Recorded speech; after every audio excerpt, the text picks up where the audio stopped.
Tuklasin natin!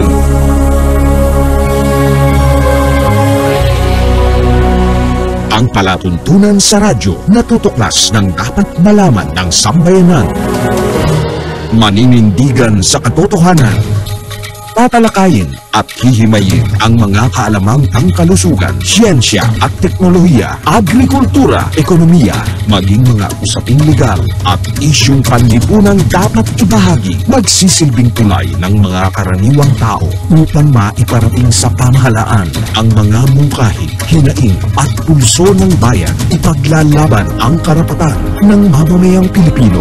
Babatikusin ang mga salot sa lipunan. Pupurihin ang mga gumagawa ng kabutihan at naninindigan sa katotohanan. Tuklasin natin! Tuklasin natin! Ang Tuklasin Natin ay handog sa inyo ni Cathy Cruz.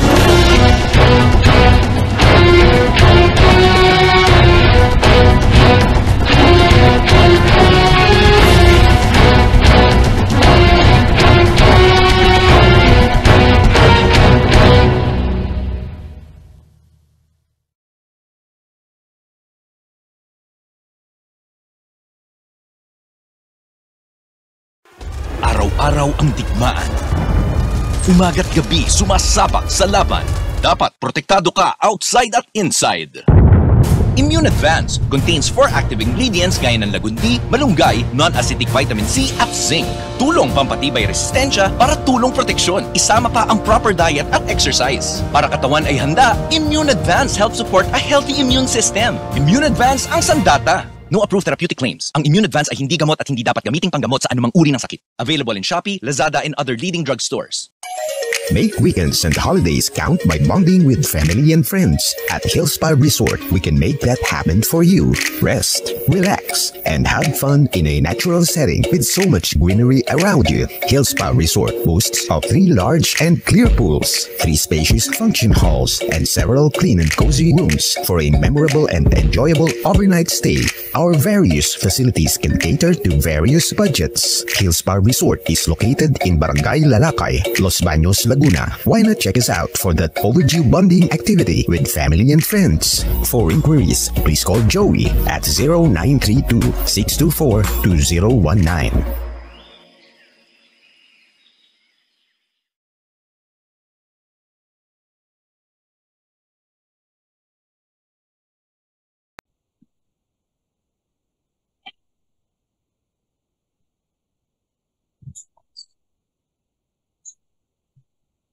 Diyos maray na aldaw sa indong gabos na mga kabanwa. Magandang araw Pilipinas, magandang araw Luzon, Visayas at Mindanao. At sa lahat ng ating mga kababayan sa iba't ibang panig ng mundo. Welcome po sa ating palatuntunang Tuklasin Natin. Ito po ang inyong lingkod, Cathy Cruz, na inyo pong makakasama sa loob ng 1 oras. Sa lahat po ng mga masugid nating taga-subaybay, maaari po kayo mag-text sa 0915-258-4091.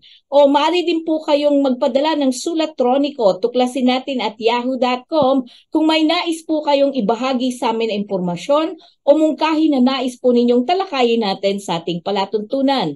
Maaari din po kayo mag-iwan ng comments sa ating mga social media pages, ang atin pong BDT Radio Production na YouTube account at syempre gayon din ang atin pong FB page. Maaari din po niyong bisitahin ang ating Himpilan Katipunan channel.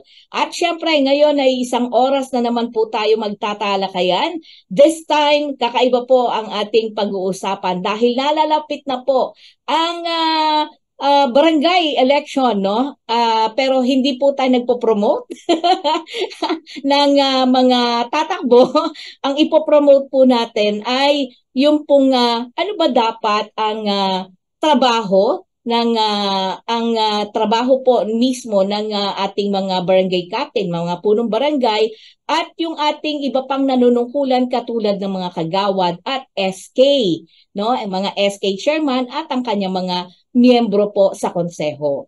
Well, alam niyo po ang atin pong panauhin ngayong araw pong ito ay minarapat ko pong hingin ang kanyang oras, ang kanyang panahon dahil ito po ay siya po actually ay isa pong inspirasyon sa marami po sa kanyang mga kabarangay. Dahil kilala po natin ang atin pong Uragon na kababayan mula sa Huban, Sorsogon ay maituturing pong rags to riches, no?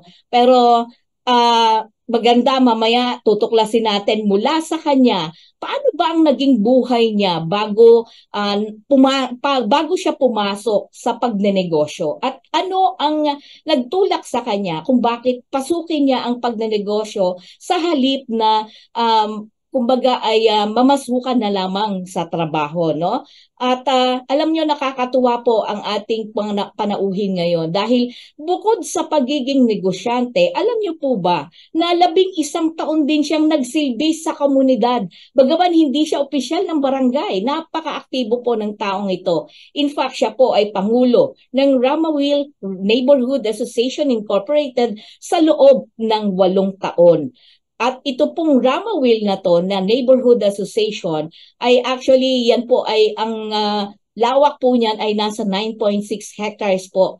Sa Makatwid, yung lahat po ng komunidad pong yan ay nandun po sa mismong ganyang kalaking lupa. So, mamaya alamin natin ano ba itong Ramawil Neighborhood Association din. At alam niyo po ba, siya ay hindi lamang po basta negosyante, aktibo sa komunidad, isa rin po siyang makadiyos.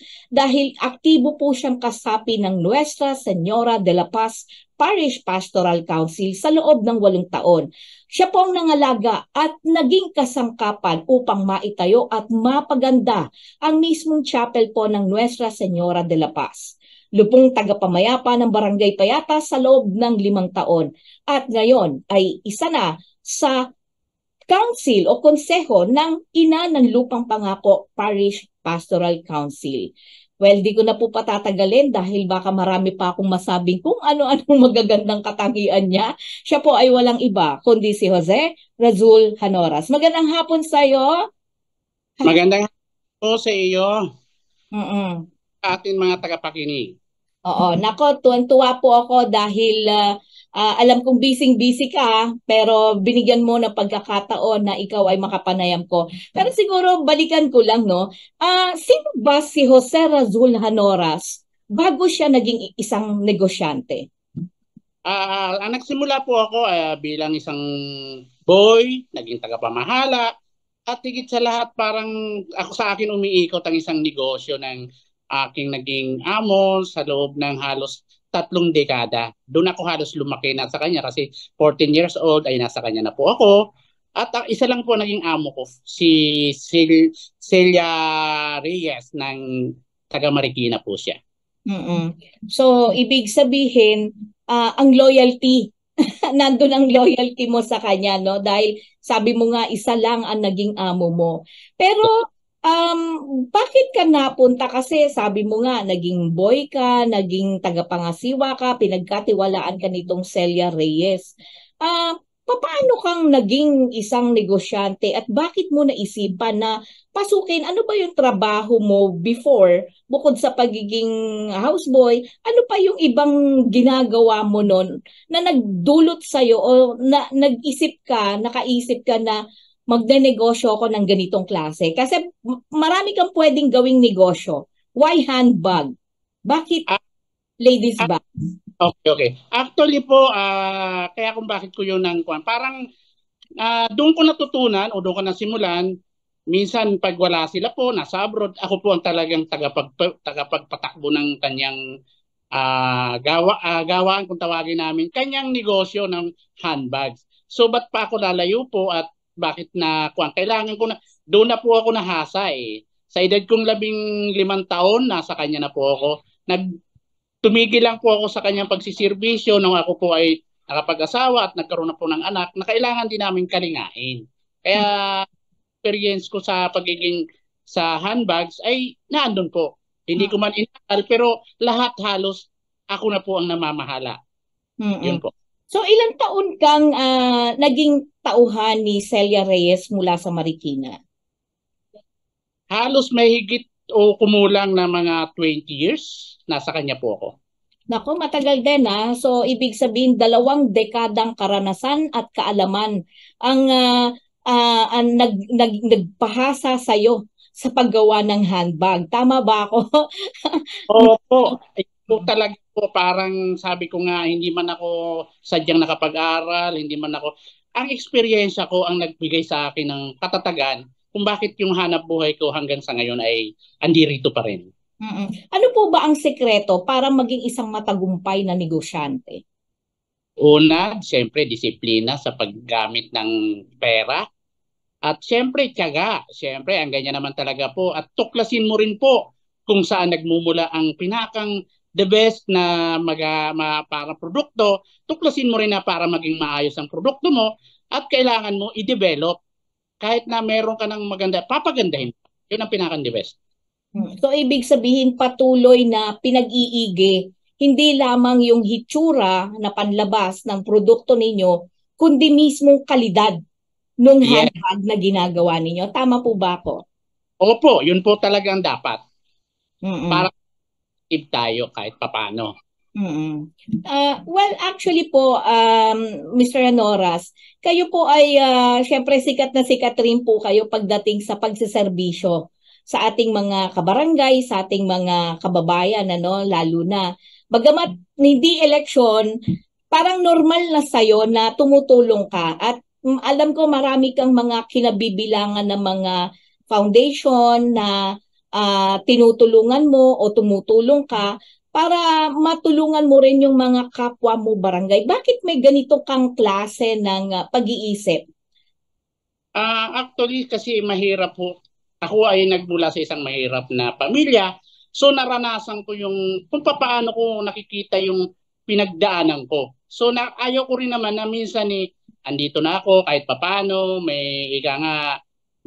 meron na po naman kahit papaano na itatabi at hindi naman ho talaga sadyang kuan. At ako naman po ay isa lang po naging bunga ng aming pagsasama ng aking misis. Sa totoo lang po, isa na po yun sa siguro naging dahilan kung bakit kailangan mong umabot sa pagiging ganito kasi disiplina mo pati sa pamilya mo hanggang ganun kailangan mo po yun.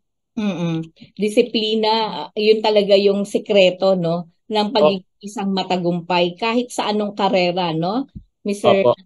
Oo. Ikaw ay Pangulo ng Ramawil Neighborhood Association. Bakit po naitatag itong Ramawil Neighborhood Association? Actually, yung Ramawil Neighborhood Association ay napakatagal na po. Kami po ay mga maralitang na nainirahan dito, informal settler kami at nilalakad sana namin po ito sa panahon ng mga ilang administrasyon na po. Actually po ito, nakakuha na po ito. Bali, ipo-purchase na po ng direct namin sa city para mapunta po sa amin ang lugar na aming kinatitirikan ng aming mga kabahayan. At ito sa tulong na rin po ng ating butihing mayor, Joy Belmonte. Sa kanya po kasi ang naging inisyatibo niya is walang informal sector sa Quezon City na. Lahat na halos ng mga nandito sa mga informal sector, lalo na higit sa lahat sa Payatas, ay medyo parang napagtuunan niya na mabili niya ang lupa at maipamigay sa kanyang mga constituent. At isa na rin po ako doon. Actually, yun ang matagal na naging namin na halos 4 na dekada namin inilalaban ng lupang ito para mapunta sa amin, kung kahit na kaninong administrasyon, yun at yun po. Kaya kahit papano, naging matatag at naging kaaya-aya na ang mukha ng Ramawil 9.6 ngayon. At may kalinawan na po. Yun po. Nakakatuwang malaman yan, at talagang mapalad kayo dahil sa pamamagitan ng ating mahal na mayor ng Lungsod Quezon na si Joy Belmonte, ay nakakatuwang isipin ng isang alkalde na katulad niya ay nakakapag-isip na magkaroon ng kapanatagan yung mga residente lalo na sa Barangay Payatas at sa buong Quezon City, no, para sa mga informal settlers. Ibig sabihin may puso siya para sa mga mahihirap. At malaking bagay yan. Pero alam mo, sa totoo lang, sa aking karanasan, marami kasing mga asosasyon o samahan na minsan nasisira dahil sa pera, 'di ba? Maraming nawawala na lang, kumbaga parang maganda sa simula yung layunin, na katulad ng iniisip mo, pero yung continuity. Pero knowing that you already in service bilang Pangulo ng Ramawil Neighborhood Association, masasabi kong isa ka na ring matatag na leader dahil 8 taon. 8 years is hindi yan madali, hindi yan basta-basta. Ibig sabihin talagang pinagkakatiwalaan ka rin ng mga miyembro mo dyan sa iyong organisasyon, Mr. Hanoras. Opo, at higit sa lahat po kasi, kaya kung bakit halos isa lang ang organisasyon dito kung tutusin. Napakalaki nito, dapat hindi lang isang organisasyon ang dapat na namamahala nito. Nagtiwala sila na sa pamamagitan ko. Actually, sila ay hindi pa nagsisimulang magbayad ng kanilang mga membership. Lahat po yan ay tulong kong ginagampanan hanggang sa may rehistro ang aming organisasyon, sa DSUD, sa city. Kasi medyo mahirap po talaga na manghihingi ka ng mga dues, at saka marami pa na tungkol sa kaperahan. Alam mo, sa totoo lang, siguro doon na rin na naging matatag kung bakit halos ayaw nila na ako'y umalis sa pagiging presidente, binibigay ko na po sa iba. Kasi kung ko po, marami na pong presidente na dumaan sa Ramawel, sa mga organisasyon na itinatag dito sa amin, dito sa Upper Tres, sa nasasakop ng 9.6. Sa wakas, kami po ang kahit papano naging maganda rin naman ang panamin standing kahit papano. Yun lang po. Maraming salamat. Nakakatuwa dahil mapalad kayo dahil kumbaga parang sana nga kasama ako dun sa 9.6 pero mukhang hindi Nagtanong na ako dun sa local government sa tawag dito sa Urban Poor Affairs dati, pero ngayon iba na kasi ang tawag sa kanilang departamento. But anyway, ikaw rin ngayon ay kumbaga matagal ka ring nangasiwa nitong Nuestra Señora de la Paz, At alam ko na meron ka ring bukod sa napaganda mo, napatayo mo ng mas mahusay ang mismong chapel na ito, ay gusto ko lang malaman kung ano pa yung ibang mga activities mo dito sa Nuestra Señora de la Paz. Meron ka bang mga tinutulungan na mga mahihirap na pamilya sa iyong komunidad? Actually, nagsisimula nga po ako ng ganito na parang naisip ko, lalo na ngayong pasukan, talagang kinukuhan ko yung sarili ko na sana yung mga bata kahit papano mabigyan ko. Hindi man lahat ng bata matulungan ko. Kapag naranasan ko po na wala akong sapatos. Kaya naging pa nga po yung isang namin, nakilala ko na nag-donate sa akin. Bakit hindi kaya gawin ko itong proyekto? O kaya magiging ko na parang para makatulong sa mas nakakarami. Alam ko naman na medyo sa panahon ngayon, lalo pag nagpapasukan, sabi ko kung ako man ay naandito man ako hanggang sa mga panahon na kaya ko pa makatulong, siguro mas maganda. Yun na po ang naiisip ko sa panahon ngayon. At si Nostra naman, nung panahon naman hindi naman nakakaya. Actually, nagsisimula ang Nostra nang hindi kaya nang ipagawa. Oo. Pero pinunduhan ko yan. Pinunduhan ko ng almost halos 1 milyon na po. Ang bago na maging maayos ang aming chapel. Medyo nakakabisita mo.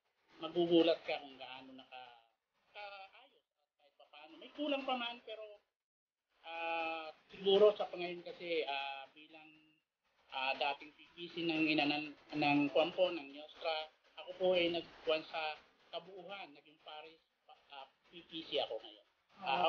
Year na po ako sa Ina ng Lupang pa. So, ibig sabihin, mas tumaas pa yung antas ng mo pagdating sa sa kumbaga sa mga gawain sa simbahan. Hindi na lang pang chapel. 'Di ba?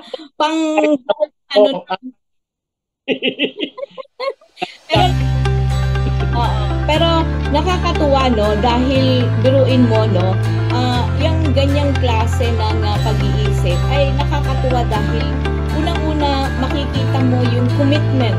Yan kasi ang napaka-importante yung commitment ng isang tao sa kung ano man yung maging yan man ay negosyo, trabaho, o kung ano, usaping komunidad o kahit sa barangay. At batid ko, ikaw bilang isang lupong tagapamayapa ng barangay Payapa sa loob ng 5 taon, ay marami ka na rin karanasan.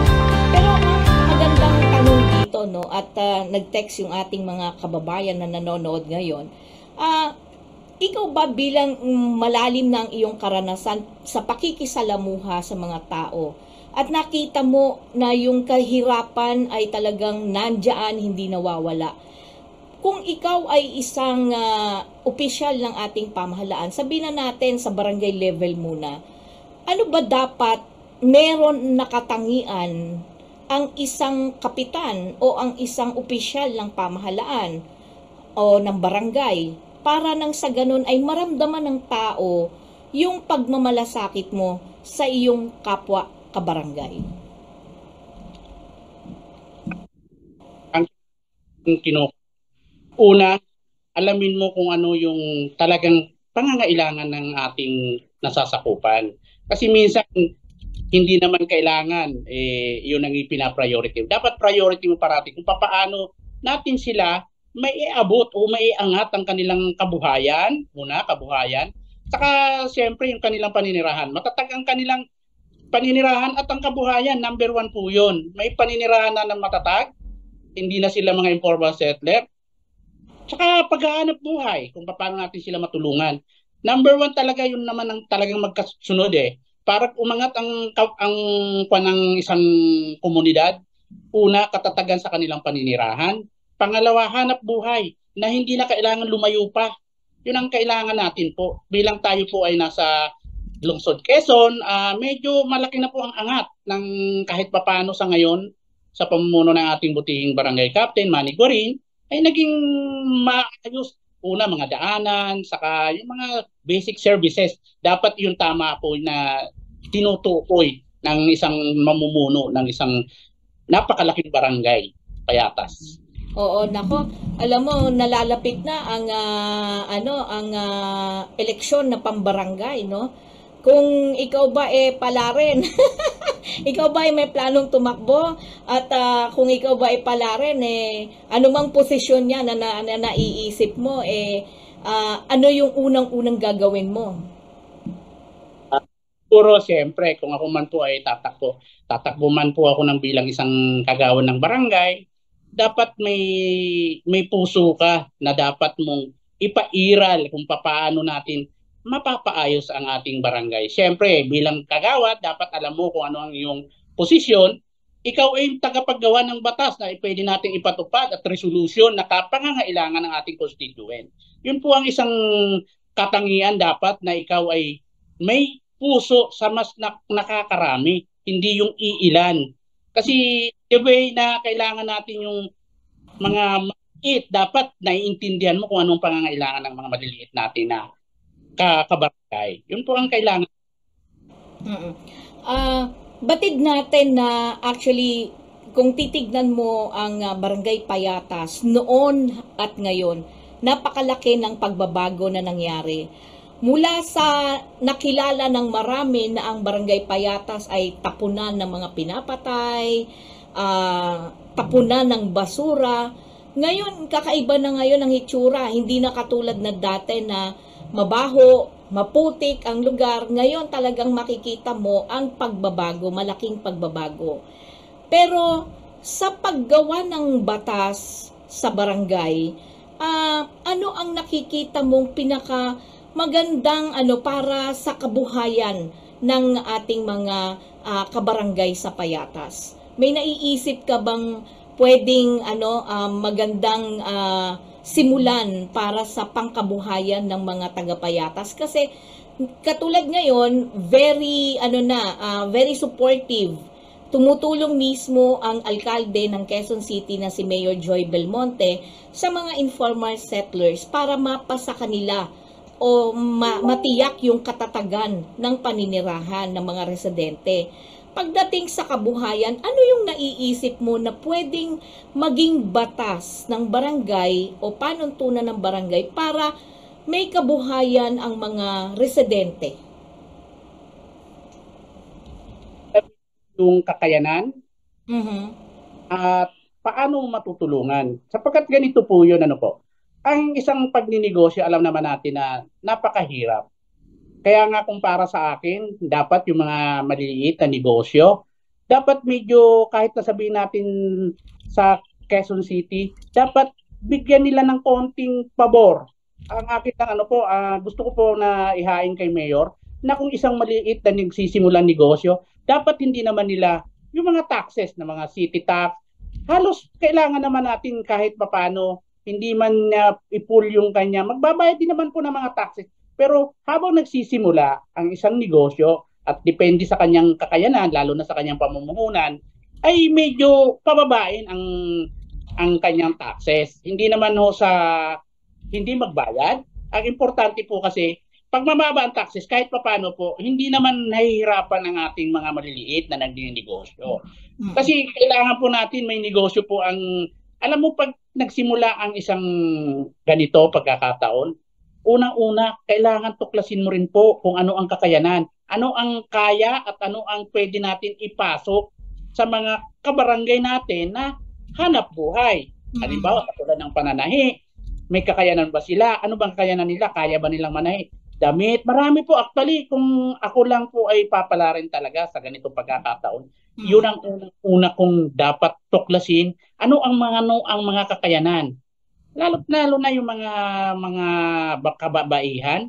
Number one, parang gusto ko sila maturuan kung paano magsimula at paano matuto, maghanap buhay na hindi lang dapat iniaasa natin sa ating mga kabiyak. Kasi kung titingnan mo kahit papaano, sa kaikuan lang natin, idisiplina lang. Sapagkat minsan kasi pagkaganyan, marami tayong papasukin na paghahanap buhay. Unang-una, nagiging maluho. Kailangan po talaga sa totoo lang. Kailangan natin disiplinahin. Dapat kung ang ginagastos mo nang wala kang hanap buhay, 50 pesos sa magiging 50 pa rin. Hindi yung lumaki na, nagiging tayo parang ay malaki na, may kita na ako na malaki na rin ang gasto.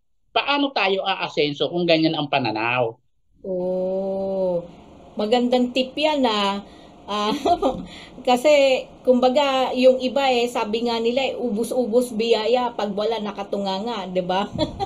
Yun ang kasabihan. Yan na nga po naman yan ang babaguhin natin na sitwasyon at saka siyempre pagdisiplina sa kanila. Iyon ang kailangan. Hindi naman natin kailangan diktahan sila na ganito. Pero dapat may ikukuhan sila. I-guide mo sila kung paano. Ganun lang naman.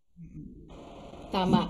At pabor ka ba na kasi sa laki ng populasyon ng ating lugar ay napaka-ige o sabihin na natin karamihan sa mga residente ng Barangay Payatas ay talagang nagbabiyahe pa ng malayo para lang pumasok sa trabaho. Yung iba nating mga namamasukan.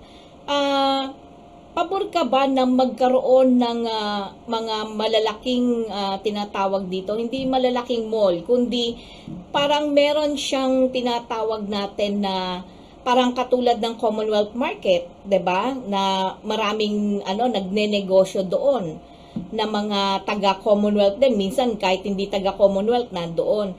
Pero dito ba sa Barangay Payatas may naiisip kang ganung uri ng negosyo bukod dun sa pwede ring ipasok na negosyo yung sinasabi mo ngang pananahi? Kasi pag sinabi nating may partnership yan with TESDA, 'di ba? Para dun sa mga hindi nakapag-aral at sa mga nakapag-aral naman ay pwede ring ibang klase ng tinatawag nating pagnenegosyo siguro, 'di ba? May naiisip ka ba na pwede na magkaroon tayo ng isang malaking palengke diyan para hindi nalalabas mismo ng Commonwealth Market within Barangay Payatas ay meron ganon para hindi na masyadong nagiging malaking minsan makikita mo yung volume ng taong lumalabas, nagbabiyahe. Talagang grabe, makikita mo naman di ba? Yung hugos ng tao kada umaga at yung uwian ganun din, parang hindi maputol-putol. So naiisip mo ba na magtayo ng sariling mga malalaking palengke mismo, kahit na isang malaking palengke lang within Barangay Payatas? O sabihin natin mga mga malalaking tinatawag nating mga shopping malls diyan sa ating barangay? May naiisip ka bang ganon? Yung audio mo nawala. Oo. Nawala yung audio. Sige. Yan. Okay. Go ahead. Hawak pa naman ang mga lupang bakante sa Barangay Payatas. Actually, meron na pong binabalak. Sa ngayon po ay meron na pong magiging grocery na malaki. Pwede ko ba sabihin? Isang malaki. Hindi naman. Sige, si Pure Gold at Quali, meron na po siya sa Group 6. Group 6, nandiyan na po, may malapit na siyang buksan. Siguro mga food chain. Kasi kung titingnan mo naman, karamihan naman natin mga estudyante, nakakatulong doon kahit pa paano. Actually, talagang tama po na talagang kailangan natin na may isang palengke, na hindi na dapat pumupunta sa Commonwealth o hindi na nakikipagsiksikan.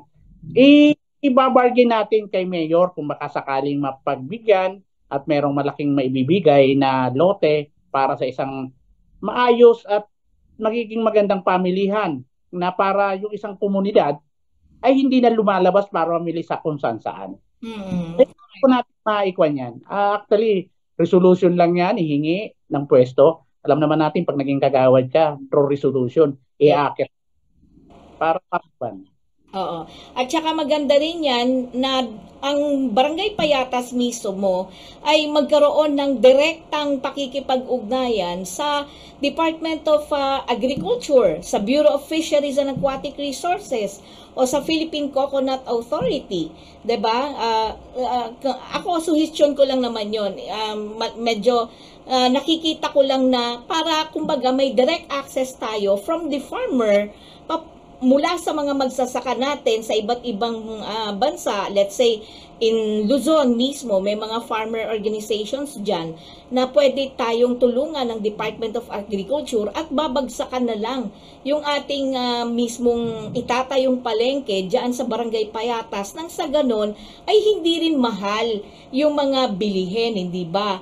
Pangalawa, maganda rin siguro na mas patatagin pa natin, makipag-ugnayan din tayo sa Cooperative Development Authority o CDA nang sa ganun ay magkaroon din ng puhunan ang ilan nating mga kababayan, no, mga kabarangay natin para magkaroon sila ng hindi lamang tindahan, kundi sabihin na natin na kapag nakapagpatayo tayo ng isang malaking palengke sa Barangay Payatas, ay magkaroon din sila ng puhunan sa pamamagitan ng tinatawag nating kooperatiba. Mas matibay ito, mas maganda ito na nakikita kong magiging epektibo dahil mas huhugos ang tulong. Hindi lamang tulong na pinansyal, kundi tulong din na pangkaalaman on how to manage ang isang negosyo, di ba? At bukod diyan, malaking bagay yan para mas makita natin na yung ating mga kababayan ay maging isang entrepreneur. Parang katulad mo na isang matagumpay na entrepreneur, 'di ba? Siyempre po, actually talagang kailangan po talaga po 'yan. Siguro in a long run, maaabot natin ang pangarap na 'yan. Bakit hindi? Kung tayo nga talaga, yun ang sinasabi nga natin, ang pag-asa natin yung dapat na gawin natin. Paano natin makukuha yung mga maliliit na nagninegosyo kaysa mamimili sila doon sa palengke, kung direkta na mismo diyan, iba na po ang kwan. Malilisin na una yung transportation. Yeah. Makikita natin na malilis mo lang ang transportation from 200 every day. Malaki na pong tulong yun doon sa nagninegosyo at hindi na magiging mataas ang siguro bilihin niya. Kasi kung doon mismo babagsak, halimbawa, may tagalabas tayo na magiging, o kaya tagaloob na mamimili sa labas. Yung meron tayong negosyante dyan na kailangan natin, tayo mismo ang direktahan, mamimili sa labas. At hindi na ng palengke para lumabas at doon pa mamili. Kung halimbawa, merong ganun talaga, malaki ang diferensya na magiging presyo ng bawat commodities na kakailanganin ng ating mga kabarangay. Nako, ako dasal samot dalangin ko 'yan, Mr. Hanoras, dahil gagamitin ko marahil dahil ako ay isang taga-barangay Payatas din at gagamitin ko ang pagkakataon na meron tayong mga resources na tinatawag, mga koneksyon sa iba't ibang ahensya ng ating pamahalaan upang nang sa ganun ang ating pangarap ay mangyari at makatulong tayo sa mga kapwa kabarangay natin. Kasi kung busog ang tao, busog ang sikmura ng tao at mahusay ang kanyang pamumuhay, ang kanyang tirahan, matatag ang kanyang paninirahan, sa tingin ko naman ay magpapatuloy yung pagiging mapayapa, magkakaroon tayo ng mapayapang komunidad, 'di ba? Maiiwasan yung mga illegal na negosyo, 'di ba? Dahil ano pang hihilingin nila? Nandiyan na ang negosyo, ang kabuhayan, nandiyan na rin yung mahusay na tahanan, 'di ba? At least talagang ang mga bata, ang pamilya nila, yung mga anak nila ay makakapag-aral, mapapaaral nila at mabibigyan nila ng mahusay na kinabukasan, 'di ba? Pagka ganyan po ay talagang yan na nga po ang sinasabi natin. Hindi lang natin dapat isang pangarap, dapat isang matupad na pangarap. Kasi ang pangarap hindi naman nawawala yan sa isang taga-barangay Payatas. Sana nga po yung nasa ating mga kaisipan na makipagtulungan at pagtulungan. Actually, Kat, meron akong kaugnayan sa Simbayanihan. Pwede ko na sabihin siguro ito. Bilang ako ay coordinator ng Simbayanihan, actually, gusto kong ilibaba na dito sa Barangay Payatas yung Kadiwa. Oo, may tama. kailangan na po. Kaya lang, ayaw naman ng aming kasama na sa palengke mismo sila. At least, mga 100 meters ang layo doon sa palengke. Kasi mas mura po talaga siya. Ang Kadiwa na lalabas dito sa Barangay Payatas. Gusto lang po na ipakwa na talagang project din naman ating butihing Pangulong Bongbong Marcos. Yan po ay ipag-ugnayan sa mga local farmers na sila mismo magtitinda. Kung kinakailangan nga po, yun na nga po ang nakikita ko. Baka kung hindi ko naman may pasok sa barangay kasi dapat aprobado ng ating butihing kapitan kung ano man ang aming layunin na mag-iikot ang Kadiwa o kaya magbibigay mas murang halaga ng mga paninda at saka yung mga bilihin lalo sa lahat pangangailangan ng ating mga kabarangay. Tama ka doon. Actually, yan ang maganda yung naiisip mo etong Simbayanihan, yung pagkakaroon ng Kadiwa, no? Actually, ito ay napaka-epektibo na tulong sa ating mga kababayan. Dangan nga lamang talagang meron tayong mga ilang tao, mga nagnenegosyo o sabihin na nating mga ilang opisyal ng pamahalaan natin na parang mas kinakatigan pa o mas gusto pa nila na nahihirapan yung ating mga kababayan. Sa halip na, tama yung sinabi mo kanina dapat kapag ikaw ay isang opisyal ng pamahalaan, iniisip mo ang kabutihan ng pangkalahatan at hindi ng iilan. So every time, minsan, madalas naman ito nangyayari, na kapag ang iniisip mo ay kabutihan ng lahat, madalas hindi ka popular. Hindi ka popular dahil kalaban ka nung mga tinatawag nating oligarko, quote-unquote, 'di ba? Pero tandaan natin, ang tao gising na ngayon dahil sa social media, natututo ang tao, lalo na kung pinapaliwanagan at mas nakikita nila na mas effective.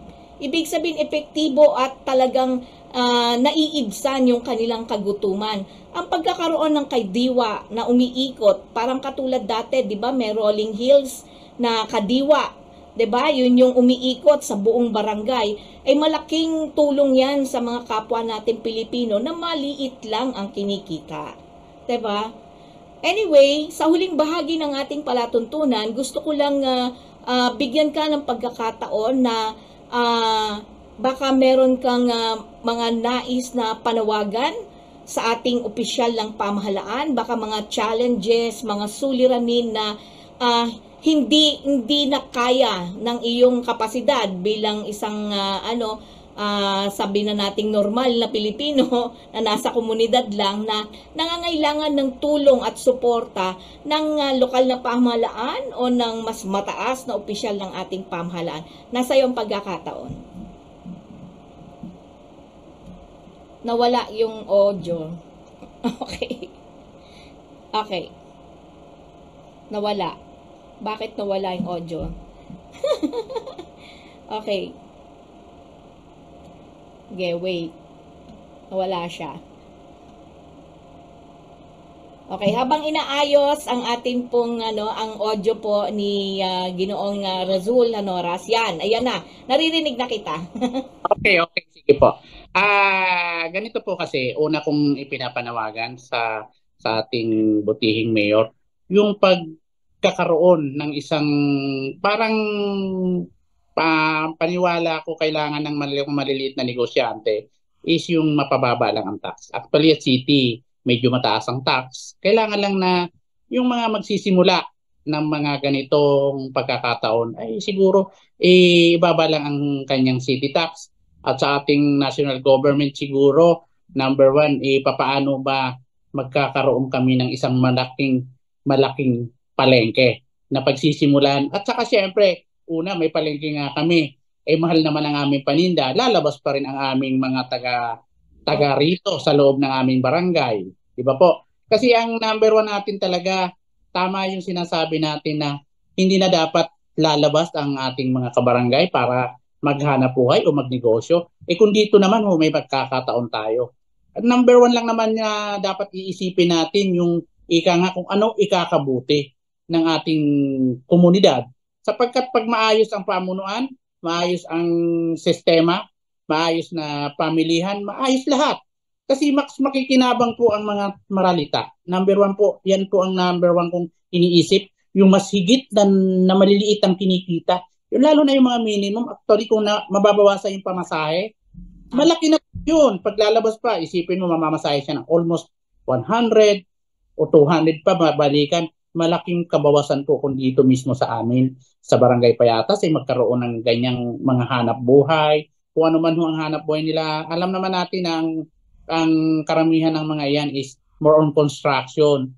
Dapat matuto naman din tayo na pag may construction, mabigyan natin ng tulong ang mga taga rito na may priority naman natin na yung mura at saka yung maayos na pamumuno talagang kailangan natin. Thank you, Ginoong Jose Razul Hanoras. At ako'y natutuwa dahil katulad mo, malayo ang gusto kong marating ng ating barangay. At sabi nga, hindi ako naniniwala doon sa ipinaglalaban ko ang Payatas kahit sa mga science and technology community, no? Kasi minsan tinitignan nila pag may mga pag-aaral sila dito, ang nakikita nila ay basura. So, noon pa man, matagal pa, ay sabi ko sa kanila, hindi ang buong Payatas, hindi porke doon ang tapunan ng basura, ay lahat ng mamamayan doon, mga residente doon, ay nabubuhay sa basura. Dahil sabi ko, ako mismo ay taga Payatas, pero hindi ako nabubuhay sa basura. Pero ganun pa man, hindi ko naman po minamaliit yung ating mga kababayan. Ang sinasabi ko lang, huwag nilang maliitin ang mga residente ng Barangay Payatas. Dahil marami pong mahuhusay na tao, marami pong magagaling na tao, at may mga angking galing ang ating mga kabarangay. Kailangan lang ng pagkakataon, kailangan lang ng avenue, ng tulong, talagang tunay na tulong ng ating pamahalaan. At talagang natutuwa ako, Mr. Hanoras, dahil iba ang iyong kaisipan kumpara sa mga nakikilala nating mga politiko na nagpapapogi lang at makikita mo na talagang yung ibang mga opisyal ng ating barangay ay para lang makakuha ng boto ay nakikipag-inuman na wala namang magandang wala namang magandang ginagawa para sa komunidad, lagi lang nagpapasikat. So tanggalin na po natin yung maging matalino po tayo sa lahat po ng mga residente po ng iba't ibang barangay, hindi lamang po sa Payatas. Magpakatalino po tayo ngayong panahon ng eleksyon. Dahil ang taong iboboto natin pagdating ng eleksyon ang siyang huhubog ng ating barangay. Kung magkamali po tayo ng pagpili sa mga opisyal ng ating barangay, ang unang-unang may kasalanan ay tayo, hindi ang ibang tao, dahil nadaan tayo sa pakyut, nadaan tayo sa pogi, nadaan tayo sa pera. Kaya mag-isip po kayo, dahil yung katumbas pong pera na ibibigay sa inyo, iaabot sa inyo 500, 1,000 piso, ang kapalit ilang taon na pagpapahirap sa inyo. Yan po ang tandaan po ninyo. Maraming salamat sa iyo, Ginoong Razul Hanoras, at sana po hindi ito ang una at huli na ikaw ay bahagi ng palatuntunang ito. Kung may nais kang ibahagi sa amin na impormasyon, mga balitang magbibigay inspirasyon sa ating mga kabarangay at sa maraming tao sa buong mundo, bukas ang palatuntunan ng tuklasin natin para sa iyo. Okay po, magandang gabi po sa lahat ng tagapakikinig. Ako po ay nagpapasalamat sa isang pagkakataon at sana ito nga po ay isang daan ng ating mga pangarap na matupad. Kung ano man ang aking mithiin ay akin na pong itaas yan. Kung ako talaga ho ipapala rin para sa kanya, ako yung makapagsilbi sa aming komunidad. Sinilbihan ko na ang talagang pwede, yung sabihin na nga natin ako ay isang makadiyos,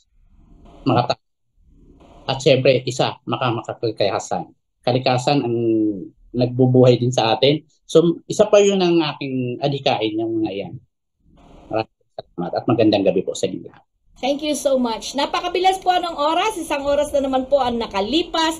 Katulad ng layunin ng palatuntunang ito, patuloy nating tutuklasin ang dapat malaman ng sambayanan. Tandaan po natin, batay sa Saligang Batas ng Pilipinas ng 1987, Article 2, Section 9, na dapat itaguyod ng Estado ang makatwiran at dinamikong kaayusang panlipunan na titiyak sa kasaganaan at kasarinlan ng bansa at magpapalaya sa sambayanan laban sa kahirapan sa pamamagitan ng mga patakarang nagtatakda ng sapat na mga lingkurang panlipunan, nagtataguyod ng pagkakataon na makapaghanap buhay ang lahat, umaangat na standard ng pamumuhay at ng lalong mainam na uri ng buhay para sa lahat. Muli na naman po magpipinid ang aming palatuntunang tuklasin natin, naway magsilbing gabay at tulong ang mga kaalamang inyong narinig at nag-iwan sa inyo ng pangmatagalang kakintalan. Sama-sama po tayong manindigan sa katotohanan nang hindi tuluyang mawasak ang ating lipunan. Cathy Cruz po, ang inyong nakasama sa nakalipas na isang oras. Sa ngalan po ng pamunuan ng Katipunan Channel, nakaagapay nating technical staff na si Ver Archivido at syempre sa ating mahusay at tapat na serbisyo publiko na panauhin po ng nakapanayam natin ngayon na walang iba kundi si Ginoong Jose Razul Hanoras. Kami po ay pansamantalang magpapaalam at nagpapasalamat na sinamahan niyo po kami sa loob ng isang oras. Dito pa rin sa ating palatuntunang tuklasin natin hanggang sa susunod na pagtatanghal. Magandang hapon po sa inyong lahat.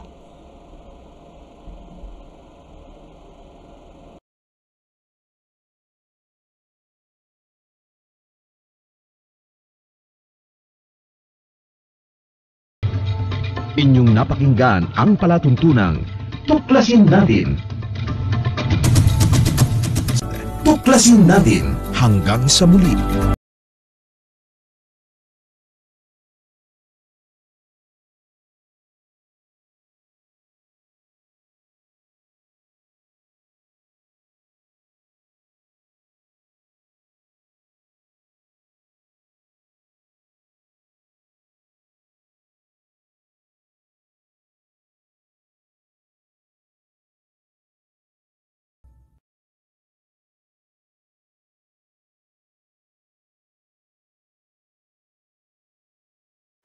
Araw-araw ang digmaan.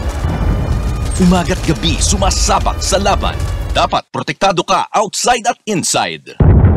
Immune Advance contains 4 active ingredients gaya ng lagundi, malunggay, non-acidic vitamin C at zinc. Tulong pampatibay resistensya para tulong proteksyon. Isama pa ang proper diet at exercise. Para katawan ay handa, Immune Advance helps support a healthy immune system. Immune Advance ang sandata. No approved therapeutic claims. Ang Immune Advance ay hindi gamot at hindi dapat gamiting panggamot sa anumang uri ng sakit. Available in Shopee, Lazada, and other leading drugstores. Make weekends and holidays count by bonding with family and friends. At Hillspa Resort, we can make that happen for you. Rest, relax, and have fun in a natural setting with so much greenery around you. Hillspa Resort boasts of 3 large and clear pools, 3 spacious function halls, and several clean and cozy rooms for a memorable and enjoyable overnight stay. Our various facilities can cater to various budgets. Hillspa Resort is located in Barangay Lalakay, Los Baños, Laguna. Why not check us out for that overdue bonding activity with family and friends? For inquiries, please call Joey at 0932-624-2019.